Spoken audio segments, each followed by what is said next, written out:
आज हम पतंजलि योग के समाधिपाद के सूत्रा नंबर 40 का व्याख्या करने की कोशिश करूंगा, जो इस प्रकार है। तो सूत्रा नंबर 40 है,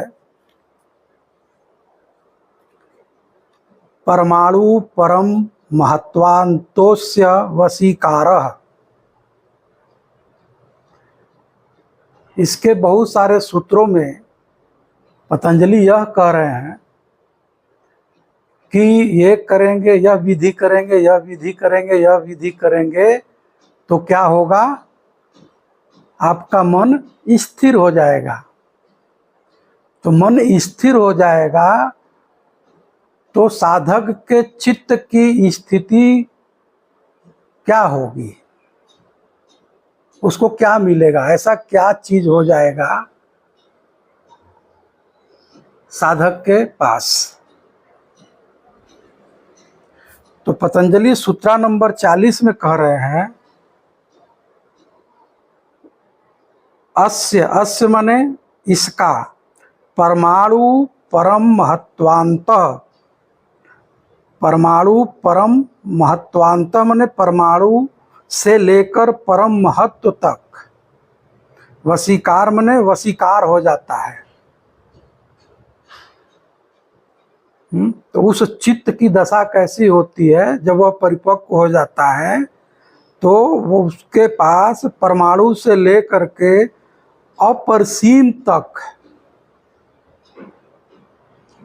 उसका चित्त जो है वशीकार हो जाता है। तो अब यहाँ पे प्रश्न उठता है कि यह बातें बहुत ही महिमा एक साधक के लिए, कि उसका चित्त जब परिपक्व हो जाता है तो उसकी दशा, उसके चित्त की दशा, उसके चित्त की परिपक्वता ऐसी हो जाती है कि वह परमाणु से लेकर के अपरिसीम तक प्रकृति का जहाँ तक विस्तार है, सब कुछ उसके बस में हो जाता है। मतलब चित्त की ऐसी परिपक्वता होती है। तो परमाणु, पहला सवाल यह है कि परमाणु आंख से देखा नहीं जा सकता, और अपरिसीम की तो बात ही छोड़ दीजिए, पूरे प्रकृति को आप अपनी आंखों से नहीं देख सकते, तो ध्यान कैसे करेंगे।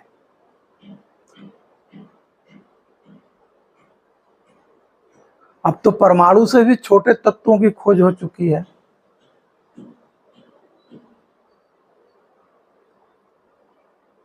तो जहां तक मेरी समझ है,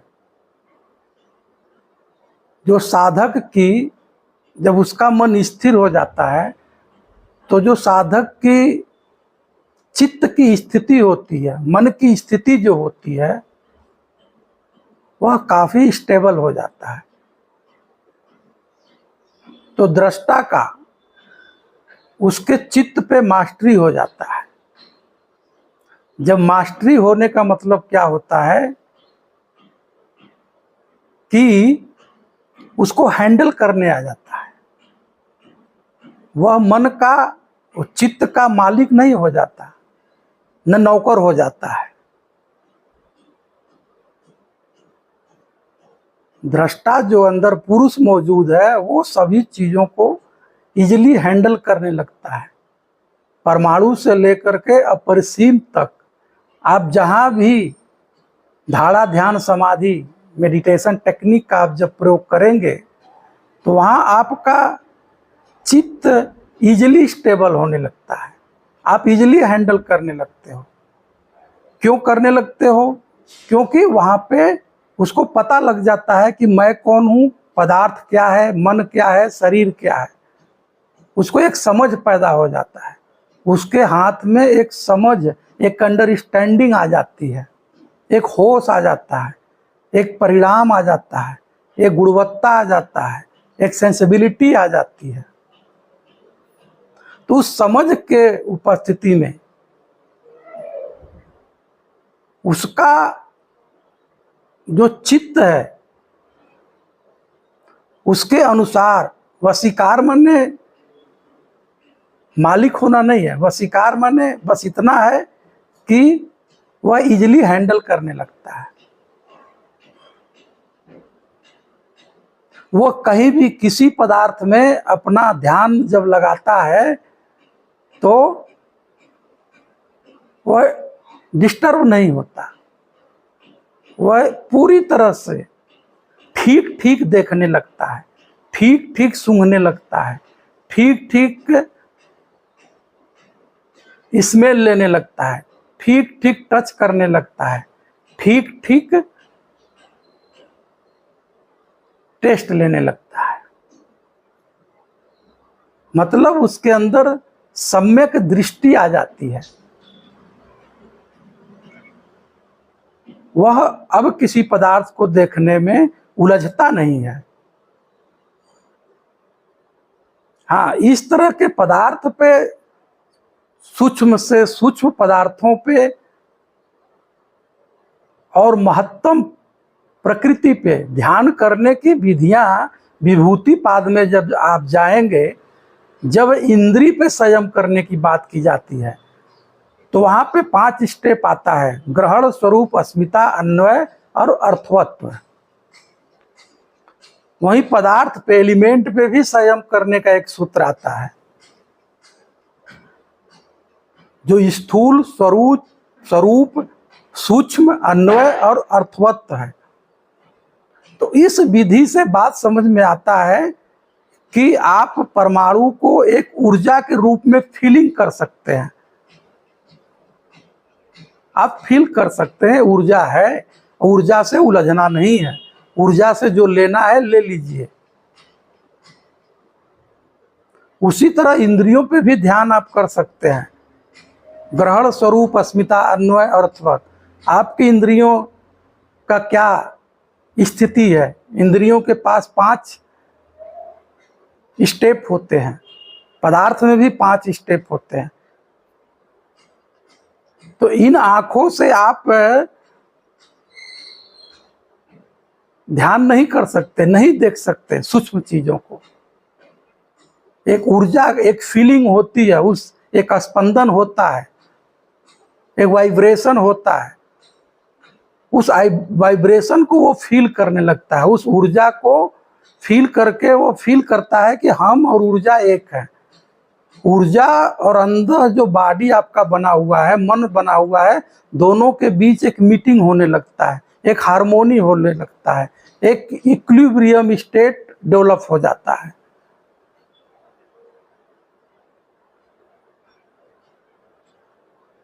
तो प्रकृति के पूरे ब्रह्मांड पे आप ध्यान नहीं कर सकते, उसी में किसी एक अंश पे आप ध्यान कर सकते हैं जो अपरिसीम है, परम महत्व की बात किया जा रहा है। वहां पे पूरे प्रकृति पे आप ध्यान नहीं कर सकते एक समय में, एक पार्ट पे आप चुन सकते हो। उसी तरह से परमाणु को आंख से आप देख ही नहीं सकते, किसी पदार्थ के एक अंश को इन आंखों से चुन करके आप ध्यान कर सकते हो। तो इस सूत्र में बस इतना कहा गया है कि परमाणु से लेकर के परम महत्व का वशीकार हो जाता है, यह चित्त की परिपक्वता है। तो इस सूत्र को बहुत ज़्यादा महिमा परख करने की जरूरत नहीं है, बहुत ही स्पिरिचुअल साइंटिफिक है। बहुत ज़्यादा महिमा मंडित करने से अध्यात्म का जो आध्यात्मिक जर्नी है वो ठीक नहीं हो सकता। तो महिमा मंडित नहीं करना चाहिए, कोई मिस्टिक नहीं है। इन सारी बातों का बस मतलब इतना है, अपने चित्त के वृत्तियों का निरोध हो जाना। आप बिगिनिंग में, स्टार्टिंग में जब आप ध्यान करते थे किसी पदार्थ पे, तो आप उलझते थे, कंसंट्रेट नहीं हो पाते थे, मेडिटेट नहीं हो पाते थे। तो बस पतंजलि यह कर रहे हैं कि जब मन स्थित हो जाता है, स्थिर हो जाता है, चित्त की वृत्तियां निरोध हो जाती है, तो चित्त के पास एक परिपक्वता आ जाता है। क्यों? क्योंकि वो क्लीन हो जाता है, मिरर क्लीन हो गया। तो जब मिरर क्लीन हो गया तो आप इजिली किसी चीज के साथ हार्मोनी बनाने लगते हैं।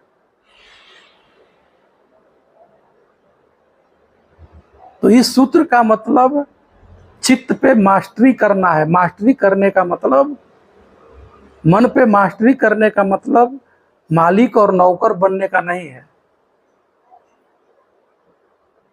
एक डिसिप्लिन पैदा हो जाता है, एक अनुशासन पैदा हो जाता है दृष्टा और दृश्य के बीच में। दृष्टा, मन और दृश्य के बीच में, पदार्थ के बीच में, प्रकृति के बीच में एक स्वस्थ, गुणवत्ता पूर्वक संबंध विकसित हो जाता है।